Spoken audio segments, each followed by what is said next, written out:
यदि बिंदु Q, इसके निर्देशांक क्या है 0,1, बिंदुओं P और R से समदूरस्थ है। जो बिंदु Q है वो P और R से समान दूरी पर स्थित है, तो स्मॉल x का मान हमको ज्ञात करना है। तो ये कोई बिंदु Q हो गया, इसके निर्देशांक क्या है 0,1, और ये बिंदु P और R से समान दूरी पर है। बिंदु P, इसके निर्देशांक है 5, -3, और बिंदु R, इसके निर्देशांक हैं x, 6। तो बिंदु P की Q से दूरी निकाल लेते हैं। आप लोग जानते हैं दो बिंदुओं के बीच की दूरी का सूत्र क्या होता है, d बराबर √x2 - x1 का whole of square plus y2 - y1 का होल ऑफ स्क्वायर। तो ये दो बिंदुओं के बीच की दूरी का सूत्र हो गया। P से Q के बीच की दूरी ज्ञात करें तो PQ बराबर हो जाएगा, दूरी PQ हो जाएगी। ये बिंदु हो जाएगा x1, तो ये हो जाएगा y1, पहले भुज फिर कोटि, ये हो जाएगा x2, ये हो जाएगा y2। ठीक, तो मान रख देते हैं x2 - x1 का होल ऑफ स्क्वायर, तो 0 - 5 हो जाएगा पूरे का वर्ग, प्लस y2 का मान कितना 1, फिर माइनस लगाया, और y1 का मान कितना -3, और माइनस पहले से था तो माइनस माइनस प्लस हो जाएगा होल ऑफ स्क्वायर, वर्ग था वर्ग चढ़ा दिया। 0 - 5 यानी -5 का वर्ग, प्लस 1 + 3 4 का वर्ग।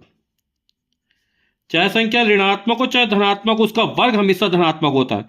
तो -5 गुणा -5 तो प्लस का 25 हो जाएगा, 4 चौक 16। इसी तरह Q और R के बीच की दूरी ज्ञात कर लेंगे।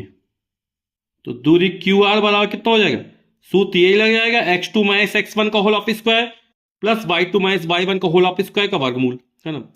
तो ये x2 y2, ये x1 y1 मान लेते हैं, x1 हो जाएगा, ये y1 हो जाएगा।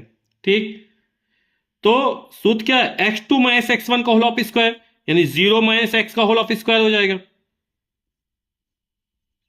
प्लस y2 - y1 का होल ऑफ स्क्वायर यानी 1 - 6 का होल ऑफ स्क्वायर। ये y2 हो गया और ये y1 हो गया। 0 - x यानी -x, और -x का वक्त x स्क्वायर हो जाएगा, प्लस 1 - 6 कितना हो जाएगा, -5 बचेगा, और -5 का भाग करोगे तो कितना आएगा, प्लस का 25 आएगा।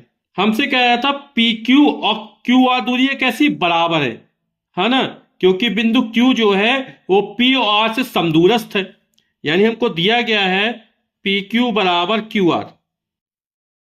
तो दोनों को बराबर कर दो, तो वर्गमूल PQ का मान है 25 + 16, और QR का मान है x² + 25।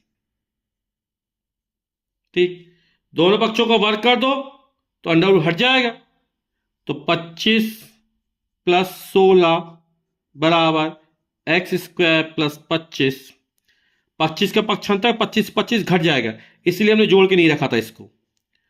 तो x² बराबर कितना 16 निकलेगा, 16 बराबर x² हो जाएगा, तो x² बराबर हो गया 16।